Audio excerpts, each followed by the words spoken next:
여러분 안녕하십니까? 김백문입니다. 오늘은 요한복음 2장 1절서 2절까지 말씀을 먼저 읽고 그 말씀을 강해하면서 쭉 요한복음을 읽어 나가겠습니다.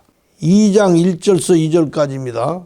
사흘 되던 날에 갈릴리 가나에 혼인이 있어 예수의 어머니도 거기 계시고 예수와 그 제자들도 혼인잔치에 청함을 받았더니, 이 말씀 중에 사흘 되던 날에 그랬습니다. 사흘 되던 날에. 사흘이라고 하면 3이라는 숫자적 의미가 있는데 3이라는 숫자의 의미는 드러난다, 그런 뜻입니다. 창세기 1장 13절에 보면 셋째 날 물에서 땅이 드러났죠. 그 땅에서 온갖 식물과 동물이 살게 됩니다. 창세기 30장 36절에 보면 사흘길이라는 말이 나오는데 야곱의 품삯으로 받은 양과 라반의 양과의 거리가 사흘길이었습니다. 누가복음 2장 46절에 3일 후라고 나오는데 예수님의 부모가 6월절에 예루살렘에 올라갔다가 돌아가면서 아이였던 예수님을 잃어버렸어요. 그래서 다시 예루살렘으로 올라가서 3일 후에 예루살렘 성전에서 찾았는데 그때 예수님의 영적 아버지와 육적 아버지가 드러납니다. 3이라고 하는 숫자가 드러난다, 그런 얘기죠.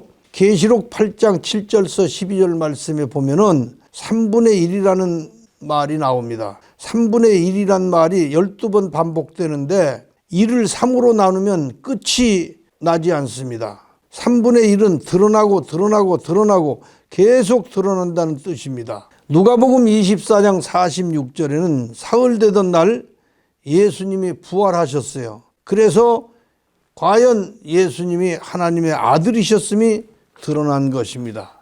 갈릴리 가나에 혼인이 있어서 그런 말씀이 나옵니다. 갈릴리 가나에 혼인이 있어. 그러니까 사흘 되던 날에 갈릴리 가나에 혼인이 있었다는 얘기죠. 복음서에는 혼인잔치가 3번 나오는데 그 첫째가 마태복음 22장 1절서 13절까지 말씀인데 예비하는 혼인잔치입니다, 이것은. 그래서 이 잔치에 초청받은 자는 유대인들인데 이 잔치에 참석을 거절함으로 이방인을 초청하는 내용이 되는 것입니다. 그래서 이 혼인의 결론은 예복을 입는 것이에요. 예수님이 십자가에서 죽으심으로 우리 예수 믿는 사람들의 모든 죄를 다 사해 주셨는데 우리 죄를 덮는 예복은 예수님의 의입니다. 그러므로 하나님 앞에 우리가 설 때에는 예수님의 의를 입고 서야 합니다. 공관복음의 이 예식에는 신랑도 신부도 나타나지 않고 예복을 입지 않은 이방인을 예식에서 끌어내라는 주인의 엄숙한 장면이 나올 뿐입니다. 두 번째 혼인 예식이 본문의 말씀 요한복음 2장 1절서 11절까지 말씀인데 그 가나의 혼인잔치에 초청을 받은 사람들에게 예수님께서 물로 포도주를 만든 이적의 포도주를 제공해 가지고 예수님 공생의 처음 표적을 행하시고 그 영광을 나타내십니다. 이 혼인 예식에는 신랑은 나오는데 신부가 나오지를 않습니다.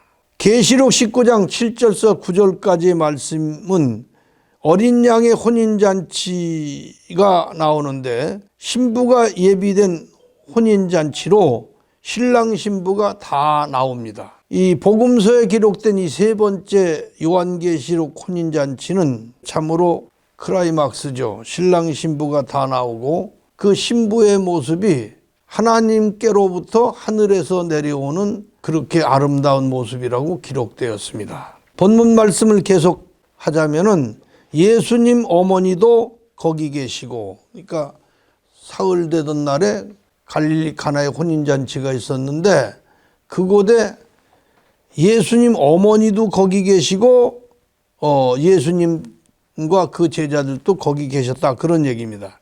이 예수님과 예수님 어머니가 함께 계셨다는 이 말씀은 복음이 있는 곳에는 율법이 거기 있어서 복음과 율법은 상대성 관계가 되는 것임을 알게 합니다.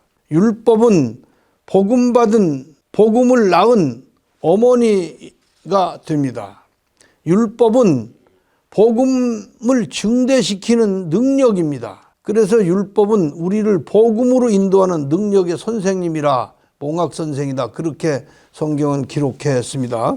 그러나 복음이 역사되고 복음의 주역이 되어야 할 자리에 만일 율법이 앞서거나 주역이 되어서는 절대로 안 됩니다. 복음의 능력을 위해서 율법은 조용히 희생되고 복음에게 영광을 돌려야 합니다. 예수와 그 제자들도 혼인의 청함을 받았더니 그랬습니다. 이 혼인잔치는 예수님 어머니 되시는 마리아의 친정집 혼인잔치였기 때문에 예수님과 그 제자들 모두가 그 혼인잔치에 초청됐던 것입니다. 그런데 그 혼인잔치가 진행되는 과정에서 요한복음 2장 3절에 보면요, 포도주가 모자란지라 그랬습니다. 예수님 어머니가 예수에게 이르시되 저희에게 포도주가 없다 했어요. 연회석에 포도주가 모자라다는 것은 신앙이 인간에게 근본적 변화를 주지 못하고 근본적인 기쁨과 희망을 주지 못하고 있다는 것을 뜻한 말씀입니다. 하나님의 말씀을 요리해서 설교할 때 그 설교가 포도주인 것입니다. 어떤 설교를 해도 그 설교가 신앙인의 마음에 변화를 주지 못하는 것은 포도주가 모자란 것입니다. 하나님의 말씀은 근본적으로 듣는 이의 마음을 변화시키고 사람의 삶을 근본적으로 새롭게 해야 합니다. 하나님의 말씀은 하늘나라를 향한 그 정신을 눈뜨게 하고 나그네 정신의 소중함을 깨닫게 하기 때문입니다. 그러나 설교의 내용의 그 핵심인 하늘나라나 나그네 정신의 소중함이 빠져 있고 주체되어 있지 않다면은 신앙의 의미가 상실되고 감동이 없고 은혜를 받지 못한다 하는 뜻을 가지고 있습니다. 이사야 28장 7절에서 8절까지 말씀을 보면요, 포도주와 독주를 먹고 취한 이스라엘 백성과 지도자들의 모습이 기록되어 있습니다.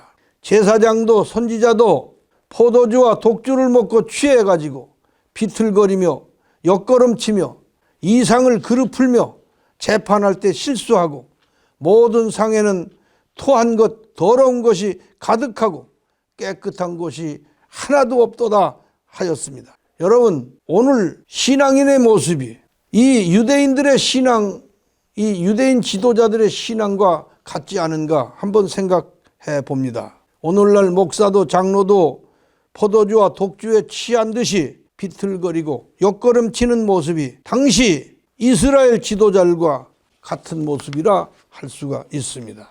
요한복음 2장 4절의 말씀은 예수께서 율법의 잔치에 변화가 없고 은혜가 없는 것과 복음이신 예수님과는 아무 상관이 없음을 분명히 하십니다.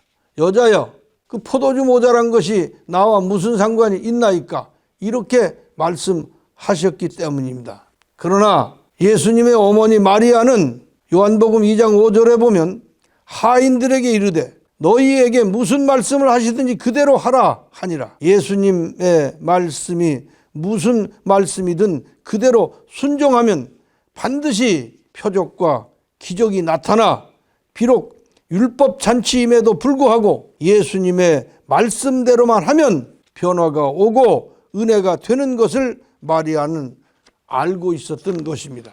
요한복음 2장 6절 말씀을 보면은 거기 유대인의 결례를 따라 두세 통 드는 돌 항아리 6이 놓였는지라. 결례를 따라 그랬는데 결례라고 하는 건 정결케 하는 예식을 결례라고 합니다. 그러니까 잔치할 때 손님들의 손을 씻도록 유대인들의 그 좀 잘 사는 집 사람들은 문 앞에 놓아둔 돌 항아리가 있어요. 그런데 그 물로 돌 항아리에 부어오는 물로 손이나 옷을 이렇게 털고 깨끗게 하는 그런 역할을 하는 게 그 돌 항아리를 놓아둔 뜻입니다. 그 돌 항아리는 무엇을 뜻하느냐 하면은 성경의 모든 말씀, 곧 신약의 말씀을 비유한 뜻이라고 할 수가 있어요. 그래서 마태, 마가, 누가, 요한복음, 사도행전, 서신 6개 모두가 돌 항아리라 할 수 있어요. 이 돌 항아리, 곧 예수님께서 하인들에게 무슨 말씀을 하셨을까요? 요한복음 2장 7절 11절 말씀에 보면 예수께서 저희에게 이르시되 돌 항아리에 물을 채우라 하신즉 아구까지 채우니 이제는 떠서 연회장에게 갖다 주라 하셨어요. 그래서 하인들이 연회장에 갖다 주었더니 연회장이 그 포도주, 물로 된 그 포도주를 맛보더니 놀라고 기뻐하며 신랑을 불러서 말하기를 모든 사람들이 나쁜 포도주를 내놓다가 취하면 나중에 좋은 포도주를 내놓는데 그대는 이렇게 좋은 포도주를 준비해 두었다가 나중에 내놓았구나 하면서 아주 칭찬하고 훌륭하다고 기뻐했습니다. 예수님의 이 같은 이적을 나타내려면 물 항아리에 물을 붓고 채워야 합니다. 물은 성경 말씀이며 물 항아리는 믿는 신자들의 마음이라 이렇게 말할 수가 있습니다. 성경 말씀의 지식이 마음속에 아구까지 채워져야 합니다. 그것이 예수님이 이적을 일으키시려는 그러한 계명이요 명령인 것입니다. 말씀이 책 속에만 있으면 기적은 없습니다. 책 속에 있는 그 말씀을 떠다가 내 마음에 아구까지 가득 채워야 물로 된 포도주의 이적을 맛볼 수가 있습니다. 예수님의 말씀에 순종하여 물을 길어다 항아리에 붓는 순종, 열심, 사랑 이런 것들을 우리 마음속에 채울 때 기적이 일어나고 변화가 일어나고 은혜가 넘치는 것임을 오늘 이 요한복음 2장 1절서부터 쭉 읽어온 말씀을 통해서 이 말씀을 드리고 이 시간 말씀을 마치겠습니다. 경청해 주신 여러분께 감사를 드립니다.